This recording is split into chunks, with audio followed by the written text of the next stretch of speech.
یعنی ہوتا کیا ہے، یہ بنیادی طور پہ جو جنگیں ہوتی ہیں، یعنی جو یہ بھی واضح چیز سامنے رہنی چاہیے کہ کیونکہ تھوڑی دیر پہلے یہی کہا گیا تھا نا کہ اللہ تعالیٰ کی ذات نے اگر چاہے تو باقی قوموں کی طرح یہ معاملہ بھی کر سکتی ہے کہ ہمیں کسی تلوار کی ضرورت نہ پڑے، میں کسی قوم کو ویسے ہی تباہ و برباد کر دوں رسول کے ہوتے ہوئے، تو یعنی آسمانی کو زلزلہ لے آؤں، یا جو ہے جس طریقے سے حضرت نوح علیہ السلام کے ساتھ کیا گیا، حضرت لوط علیہ السلام کی قوم کے ساتھ کیا گیا کہ وہ کیا ان کے ساتھ کیا ہوا، نیچرل کیٹاسٹرافیز جو ہے نا وہی تھے نا ان کے ساتھ، کہ وہ قدرتی آفات آتی ہیں اور اس کے بعد ان کا تلپڑ کر دیتی ہیں، ان قوموں کو ختم کر دیتی ہیں۔ یہ ایک طریقہ ہے قوم کو ختم کرنے کا، یعنی جو رسول کی مخالفت میں کھڑی ہو جاتی ہیں۔ دوسرا طریقہ جو ہوتا ہے وہ ہمیشہ تلواروں کے ذریعے سے ہوتا ہے۔ تو یہاں پہ تلواروں کے ذریعے سے جو ہے یہ جنگیں برپا کی جاتی ہیں، اور جس کے نتیجے میں کفار کو جو ہے ان کا خاتمہ کر دیا جاتا ہے، ان کو کلا کما کر دیا جاتا ہے، ان کو مٹا دیا جاتا ہے۔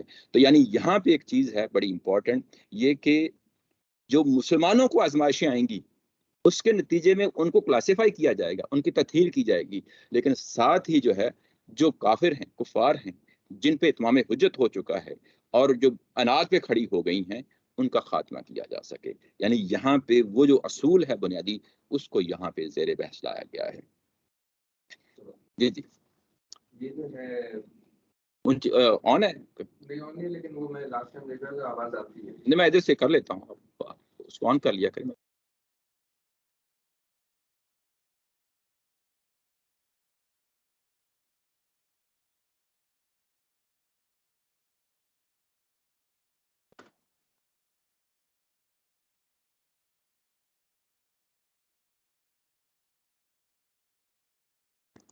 ہاں جی،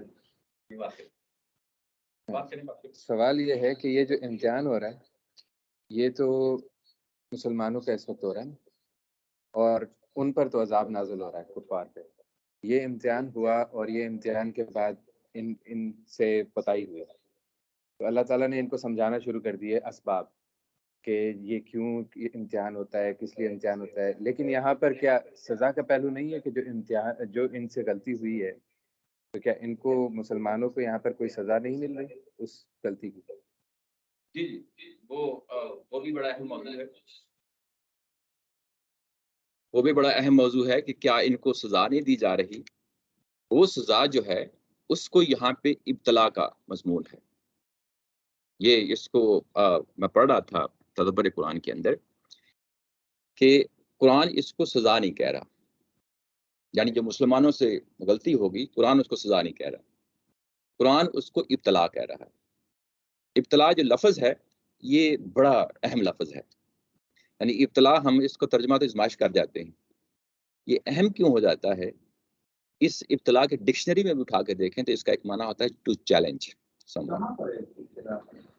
لیبتلیکم، یہ پیچھے جو ہے نا وہ یہ آگے بھی آئے گا، اب آگے آئے گا، یا لما کہیں اسی کے اندر ہے، کہیں یہ ابتلا، ہاں اسی سے کہیں یہ یمحص کا لفظ استعمال ہوتا ہے، کہیں یہ لفظ جو ہے نا ابتلا کا لفظ استعمال ہوتا ہے۔ ابتلا کا لفظ آگے آ رہا ہے، ویسے بھی اسی جگہ پہ آ رہا ہے۔ تو جو ابتلا کا لفظ ہوتا ہے نا یہ بڑا خوبصورت لفظ ہے، یعنی اس کا مطلب یہ نہیں ہوتا کہ دوسرے بندے کو بالکل رگڑ کے رکھ دیا جائے، اس کا یہ معنی نہیں ہے۔ اس کا معنی یہ ہوتا ہے کہ یوں ہی آپ کسی کو آزمانا چاہتے ہیں، اس کا مطلب یہ ہوتا ہے کہ اس کے اندر وہ چیزیں پیدا کر دی جائیں، یعنی موقع اس کو فراہم کر دیا جائے۔ یوں ہی موقع فراہم ہو جائے گا تو اس کے بعد کچھ چیزیں آٹومیٹیکلی ایکٹیویٹ ہونا شروع ہو جائیں گی۔ ہر انسان کے ساتھ ہوتا ہے، یعنی میرے ساتھ بھی، آپ کے ساتھ بھی ہوتا ہے۔ کوئی بھی چیلنج آتا ہے ہم کیا کرتے ہیں؟ کیا اس کے سامنے ڈہ جاتے ہیں؟ نہیں، بلکہ اس کو کنفرنٹ کرتے ہیں۔ یہ جو چیلنج کرنے کا عمل ہوتا ہے یہ بنیادی طور پہ آزمائش میں ڈالنے کا مطلب ہی یہی ہے کہ دنیا کے اندر جو آزمائشیں دی جاتی ہیں اس کا مطلب یہ ہے کہ تمہارے اندر جو چیز نکھرنے والی ہے وہ نکھر کے سامنے آ جائے، اعلیٰ صلاحیتیں سامنے آ جائیں۔ اور کچھ لوگ ڈھہ بھی جاتے ہیں، مزاج پہ ڈپینڈ کرتا ہے نا، یعنی کون کس قدر جو ہے نا کس مزاج کا، کس اخلاق کا، کس شخصیت کا حامل ہے، اس پہ ڈپینڈ کرتا ہے کہ اس کو کیسے دیکھتا ہے۔ کچھ لوگ جو ہے نا ڈھہ جاتے ہیں اور کچھ لوگ جو ہے نا اس کو چیلنج لیتے ہیں اور اس پہ قابو کر لیتے ہیں۔ اصل یہ صلاحیت ہے جو قرآن مجید جو ہے نا یہ تربیت دے رہا ہے، یعنی وہ جو پہلو ہے اس کو نمایاں کیا جا رہا ہے یہاں پہ۔ اس کے نتیجے میں کوئی سزا دینا مقصود نہیں ہے، وہ آگے مضمون آ رہا ہے، بڑے خوبصورت چیزیں واضح ہوتی جائیں گی۔ میں اس کو یوں ہی آپ کا آئے گا تو یہ آپ کے سوال کے ساتھ، چوٹ لگی ہے جی وہ سزا نہیں، وہ سزا نہیں، وہ سزا نہیں۔ وہ اصل اکثر اس میں یہی بات آتی ہے کہ جیسے وہ اس وجہ سے کیونکہ وہ کمزور پڑ گئے تھے تو ان کو سزا ملی ہے، اس طرح کی نہیں سزا کا لفظ نہیں آتا. میں آگے چل جو ہے نا اس کو سامنے رکھوں گا اور یہ چیزیں اور ہوتی. اچھا شکور صاحب، جی یہ وَيَتَّخِذَ مِنكُمْ شُهَدَاء جو ہے، یہ شہداء کے معنی آپ نے بہت پہلے بھی اس کی کیے ہیں، بہت ایکسٹریم ہو جاتے ہیں، تن من دھن قربان کرنا اور سارا کچھ. ہم جب اپنے آپ کو دیکھتے ہیں تو ہم تو جاب کے لیے جاتے ہیں، واپس آتے ہیں، کھانا کھاتے ہیں، گپ شپ کرتے ہیں، نماز بھی پڑھ لیتے ہیں.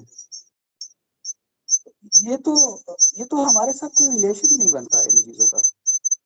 یہ جو دنیا جس میں ہم لوگ جی رہے ہیں، یہ جو آج کی دنیا ہے، اس میں تن من ہم کیا خرچ کرتے ہیں، ہم کیا کر سکتے ہیں، ہمیں اللہ تعالیٰ نے کیا چیلنج دیا؟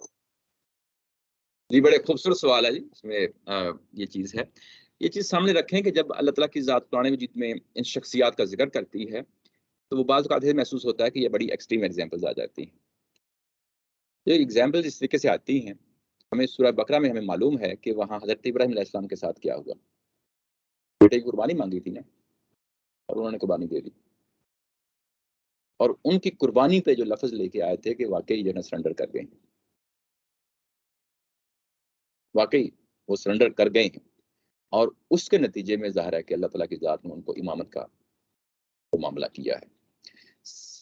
ایک چیز ہوتی ہے پہلے سے بتا دینا.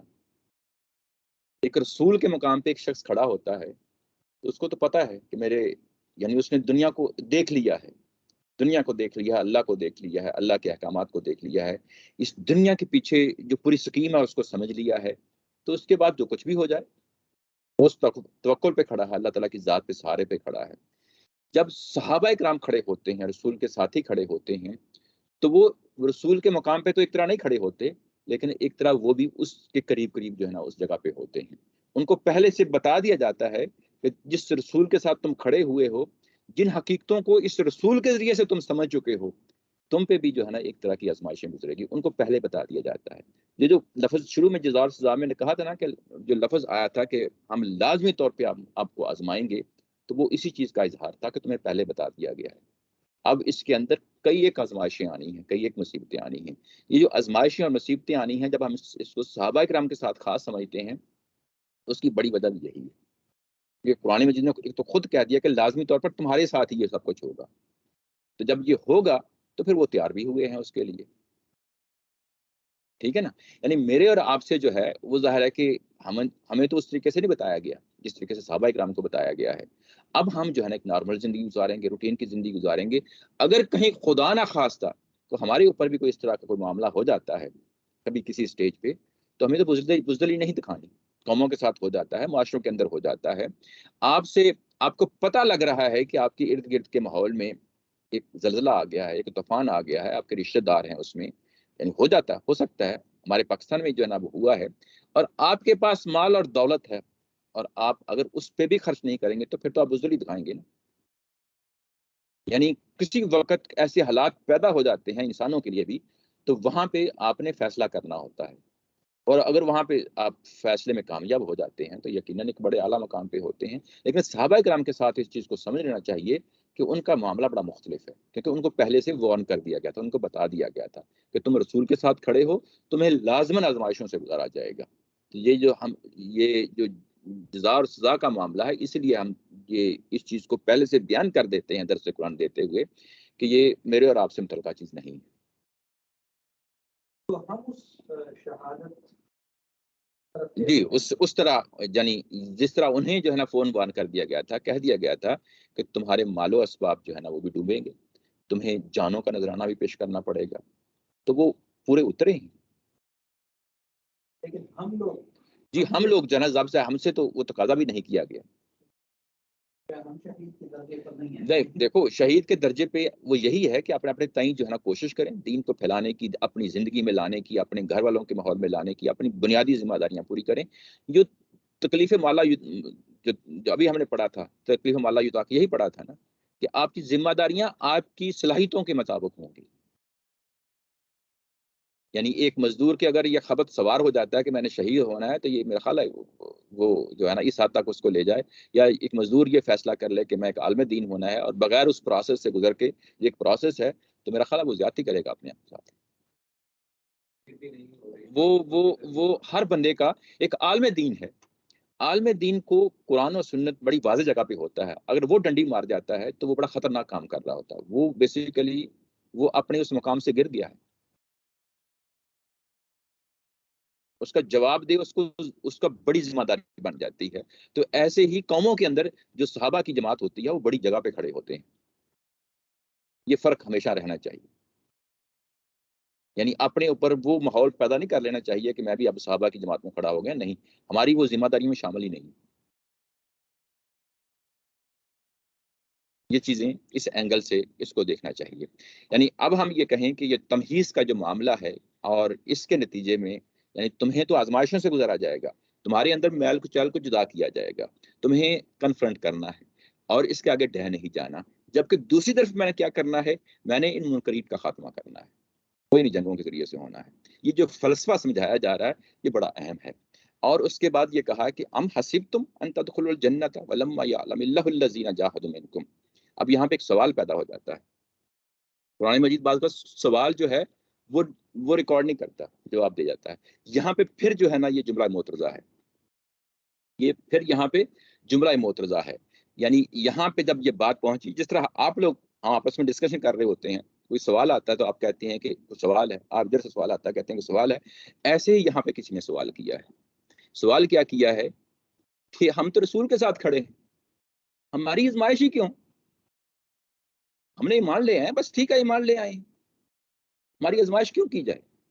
اس کا جواب پھر اللہ تعالیٰ نے روک کے دیا ہے جملہ معترضہ میں، ہم حسبتم ان تدخلوا الجنۃ ولما یعلم اللہ الذین جاہدوا منکم، یعنی یہ کہ تم نے گمان کر رکھا ہے کہ جنت میں چلے جاؤ گے، جنت تمہارے لیے جو ہے وہ ان آزمائشوں سے گزر کے، یعنی اس راستے سے گزر کے تو جنت پھر تم جو ہے نا اس جگہ تک پہنچو گے، یہ تمہارے لیے لازمی شرط ہے۔ اس لیے کہ میں دیکھنا چاہتا ہوں کہ جن لوگوں نے حقیقتاً اللہ کے راستے میں جہاد کیا، یہ جو لفظ یہاں پہ جاہدو کا آیا ہے یہ محض قتال نہیں ہے، جس طرح پیچھے شہید کا لفظ آیا تھا وہ محض قتل ہو جانے کے معنی میں نہیں ہے، یہاں جاہدو محض اس میں نہیں ہے، اس کا مطلب یہ ہے کہ جنہوں نے واقعتاً اللہ کے راستے میں کوشش کی، تگ و دو کی، اپنے جہاں مال کی ضرورت پڑی مال لگایا، جہاں جان کی ضرورت پڑی وہاں جان لگائی، تو میں نے ابھی دیکھا ہی نہیں ہے کہ تمہارے اندر جو ہے نا اس طرح کے لوگ ہیں کہ نہیں ہیں۔ جب میں یہ جنگیں برپا کرتا ہوں اور اس کے نتیجے میں تجھے جنت لے کے جانا ہے، جنت تمہارے لیے کوئی اتنے آسان جو ہے نہیں ہے کہ تم محض یہ کہیں کہ بس رسول کے ساتھ کھڑے ہو گئے ہیں، اب ہمیں جو ہے نا کسی آزمائش کی ضرورت نہیں ہے، یہ تو ہوگی۔ یہ اس سوال کا جواب ہے نا یہاں پہ دیا گیا ہے کہ تمہارے اندر یہ اگر یہ ایک ذہن بن چکا ہے تو اس ذہن سے باہر آ جاؤ، اس ذہن سے باہر آ جاؤ، اس فکر سے باہر آ جاؤ، تمہارے لیے جو جنت تک پہنچنے کا جو راستہ ہے اس راستے کے اندر جو ہے نا یہ کانٹے جو آزمائشوں کے ہیں یہ لازمی طور پہ تمہیں عبور کر کے جانا ہوگا، اور اس میں کیا کروں گا، جس میں میں دیکھوں گا کہ تم واقعی جہاد کرتے ہو، توبہ کرتے ہو، محنت کرتے ہو، مشقت کرتے ہو، مال لگاتے ہو، جان لگاتے ہو، میں یہ سب کچھ دیکھوں گا۔ اور منکم کا لفظ آیا صحابہ اکرام کی جماعت، میں لازمی طور پہ دیکھوں گا، پرکھوں گا، وَيَعْلَمَ الصَّابِرِينَ، اور اس لیے کرتے ہیں کہ دیکھیں کہ اس طرح کی جنگوں میں واقعی کون صبر سے کام لینے والے ہیں۔ یہاں پہ ایک بڑا خاص جو ہے نا ایک نقطہ ہے جو میں نظم کے حوالے سے آپ لوگوں کے سامنے رکھنا چاہتا ہوں، ذرا تھوڑا سا وہ گرامر کے لحاظ سے ہو جاتا ہے، میں نہیں چاہتا کہ گرامر کی بھول بھلائیوں میں جو ہے نا ذرا اس میں چلا جاؤں۔ یہاں پہ جو لفظ ہے یا علامہ کا لفظ آیا ہے جاہد منکم کے بعد، یہ یا علامہ کا جو لفظ ہے میم کے اوپر زبر ہے، یہ بہت بڑی بحث کا موضوع ہے، تفسیروں میں جائیں کہ یہ زبر کیوں آ گئی یہاں پہ، یہاں پہ زبر کیوں آ گئی، یعنی ہونا کہ چاہیے، یعنی یا علامہ کا لفظ ہے، یعنی یہاں پہ میم کے اوپر جب زبر آتی ہے، ہوتا یہ ہے کہ جو فعل ہوتا ہے عربی زبان کے اندر یا نون اسم ہوتا ہے عربی زبان کے اندر، اس کا جو آخری لیٹر ہوتا ہے اس کے اندر زیر اور زبر سے معنی بدل جاتے ہیں، یعنی کبھی وہ نیچے زیر ہوتی ہے یا علمی، جس طرح پیچھے ہے لما یعلم اللہ، میم کے زیر ہے، اب یہاں میم کے اوپر زبر ہے، یا میم کے اوپر پیش بھی ہو سکتی ہے، یہ تینوں چیزیں ہو سکتی ہیں نا، زبر زیر پیش ہو سکتی ہے، ان سے معنی بدل جاتے ہیں۔ کیا ہے. یہاں پہ یا علما کا جو لفظ ہے وہ ایک ایشو بن گیا ہے یعنی تفسیر کی چیزوں کے اندر. تو یہاں اس کو جب ہم نظم کی روشنی میں دیکھتے ہیں تو یہ بڑا خوبصورت طریقے سے جو ہے نا یہ سالو ہو جاتا ہے. کیسے ہو جاتا ہے؟ یعنی لما کا لفظ آ گیا نا پیچھے، یعنی پیچھے اگر کوئی خاص ایڈورب آتا ہے یا پیچھے جو ایڈورب ہے نا استعمال کرتے ہیں تو یا لمو عام اسٹینڈرڈ لفظ تو یا لمو ہوگا نا، یا لمو ہے یا اسٹینڈرڈ لفظ ہے. یا لمو بھی ہو سکتا ہے، یا لما بھی ہو سکتا ہے، یا لمی بھی ہو سکتا ہے. لیکن یہاں پہ پیچھے کوئی لیٹر نہیں ہے جس کی وجہ سے ہم یہ کہیں کہ یا لما کیوں، یہ یا لمو کیوں نہیں، یا لمی کیوں نہیں. پیچھے کیونکہ لما آ گیا نا، ہاں لما کی وجہ سے یا لمی آ گیا. اچھا اس کے بعد پیچھے یہ لی آ رہا ہے پیچھے، بلی یمحیسا، یہ یمحیسو کی جگہ یمحیسا کا لفظ آ گیا. کیوں آیا؟ لی آ گیا تھا، لیٹر آ گیا پیچھے، پریپوزیشن آ گئی. اسی طریقے سے اگر آپ پیچھے دیکھیں ولی یعلم، ولی یعلم اللہ الذین، لی یعلم، تو یہاں پہ لی جو ہے اس نے میم کے اوپر زبر لا دی، میم کے اوپر آخری لیٹر کے اوپر زبر لا دی، اس کی وجہ سے زبر آ گئی. یہ گرامر کی چیزیں ہیں. جب ہم لی استعمال کرتے ہیں جی جی وہ پریپوزیشن جب ناؤن آگے آ جاتا ہے، یہ ورب ہے. یہ یہاں بہت بحثیں ہیں. یہاں پہ اگر آپ ترجمے میں نیچے دیکھیں، میں ترجمے کے ذریعے سے آپ کو سمجھاؤں گا. یہ کیا ہوا ہے کہ جو ام حسبتم ان تدخلوا الجنۃ ولما یعلم اللہ الذین جاہدوا، یہ جاہدوا تک جو ہے نا یہ کیا ہے؟ یہ سٹیٹمنٹ ہے جس کو ہم کہتے ہیں جملہ معترضہ. جملہ معترضہ میں ہم نیچے استاد محترم کیا کرتے ہوتے ہیں کہ جب جملہ معترضہ آتا ہے تو لمبی لائن لگا دیتے ہیں. اگر آپ نیچے لمبی لائن دیکھیں تو یہ کیا ہے کہ اس لیے کرتے ہیں کہ ایمان والوں کو اللہ الگ کر لے اور ان منکروں کو مٹا دے. ٹھیک ہے. اس کے بعد جو یہ ام حسبتم والا جملہ ہے، کیا تم نے یہی سمجھا کہ جنت میں داخل ہو جاؤ گے، اور اللہ نے ابھی تک ان لوگوں کو نہیں دیکھا جنہوں نے تمہارے اندر سے جہاد کیا اور جنہوں نے نہیں کیا. اس کے بعد پھر لائن لگا دی. تو اس کا مطلب یہ ہے کہ یہ جملہ پھر جملہ معترضہ ہے، یہ جملہ معترضہ ہے. لیکن آگے جو لفظ ہے وَيَعْلَمَ الصَّابِرِينَ، یہ پیچھے سے جو چلی ہوئی بات آ رہی ہے اسی کے ساتھ جوڑ کے بات کہی ہے. پیچھے سے بات کیا چلی آ رہی ہے؟ پیچھے جو ہے نا، اب میں دیکھو آپ کو بتاتا ہوں پیچھے کیا بات تھی. وَلِيَعْلَمَ اللَّهُ الَّذِينَ آمَنُوا وَيَتَّخِذَ مِنكُمْ شُهَدَاءَ، یہ بات ہے. اس کے بعد جملہ معترضہ ہے، جملہ معترضہ کو نکال دیں. پھر اس کے بعد کیا ہوتا ہے؟ وَلِيُمَحِّصَ اللَّهُ الَّذِينَ آمَنُوا وَيَمْحَقَ الْكَافِرِينَ. اب آپ دیکھیں وَلِيُمَحِّصَ اللَّهُ الَّذِينَ آمَنُوا، یہاں پہ پھر اگر آپ دیکھیں تو یہ لی سے شروع ہو رہا ہے اور یمحیسا کا لفظ آ گیا ہے. اور اس کے بعد آخر میں کیا آیا ہے؟ اس میں لی کا لفظ نہیں آیا، یمحق الکافرین کا لفظ آ گیا ہے. کاف کے اوپر پھر زبر ہے. اور یہ آگے پھر جملہ معترضہ نکال دیں اور وَيَعْلَمَ الصَّابِرِينَ اس کو جا کے ملا دیں. تو جس طرح یمحق الکافرین آ گیا، وَيَعْلَمَ الصَّابِرِينَ آ گیا، یہ چیز جو ہے نا ریزالو ہو گئی. یعنی جس طریقے سے یمحق کے اوپر کاف کے اوپر زبر آ گیا ہے، ویسے ہی یہ بیسیکلی اسی کا تسلسل ہے وَيَعْلَمَ الصَّابِرِينَ. یعنی اب آپ یوں ترجمہ کر لیں کہ اگر آپ جملہ معترضہ درمیان سے نکال دیں تو میں یہ جنگیں کیوں برپا کرتا ہوتا ہوں؟ اس لیے کرتا ہوں کہ میں دیکھوں پرکھوں کہ تمہارے درمیان واقعی کون ہے جو صاحب ایمان ہے، کون ہے جو جان ہتھیلی پہ رکھ کے جو ہے نا اپنے آپ کو پیش کرتا اور واقعی وہ شہید ہو جاتا ہے. اور اس لیے ہم یہ سب کچھ کرتے ہیں کہ تاکہ تمہیں جو ہے نا ہم یمحص تمہیز کریں اور تاکہ کافروں کو مٹا دیں. اور یہ بھی دیکھنا چاہتے ہیں ان جنگوں کے ذریعے کہ ان جنگوں کے ذریعے سے اصل صابرین کون سے ہیں. ان جنگوں کے ذریعے سے جو صبر سے کام لینے والے ہیں، اس کو نظم کے ذریعے سے بڑے خوبصورت طریقے سے اس کو حل کر دیا. میں نے سادہ لفظوں میں آپ لوگ کے سامنے جو ہے نا یہ چیز واضح کر دی. جی جی جی جی. اور اس کے بعد یمحق بیسیکلی یہاں پہ دوبارہ لی نہیں آیا، لیکن لی کا مطلب لی کا مطلب یہی. اور یہاں پر وہ آیا نہیں، لیکن لی کا مطلب لے لیا گیا. ہاں کیونکہ پیچھے کلو چھوڑ گئے نا اللہ تعالیٰ کی ذات، وَيَمْحَقَ الْكَافِرِينَ کلو چھوڑ گئے ہیں. اور اسی تسلسل میں وَيَعْلَمَ الصَّابِرِينَ، ہاں درمیان میں سے جملہ معترضہ آپ علیحدہ کرتے جائیں تو چیز آٹومیٹکلی سمجھ آ جاتی ہے. یہ پہلو ہے، یہ پہلو جو ہے یہ امین احسن اصلاحی صاحب نے نکالا اور بڑا خوبصورت طریقے سے اس کو ریزالو کیا. وہ ساری بحث ختم ہو جاتی ہے. جو بحث اس کی وجہ سے ہوتی تھی نا کہ یہ یعلم الصابرین جو ہے یہ کیوں آ گیا یعلم یہاں پہ، تو وہ جو بحثیں ہیں گرامر کی وہ ختم ہو جاتی ہیں کیونکہ یہ نظم نے آ کے یہ مسئلہ اس طریقے سے اس کو ریزالو کر لیا ہے. اچھا آگے بڑھتے ہیں.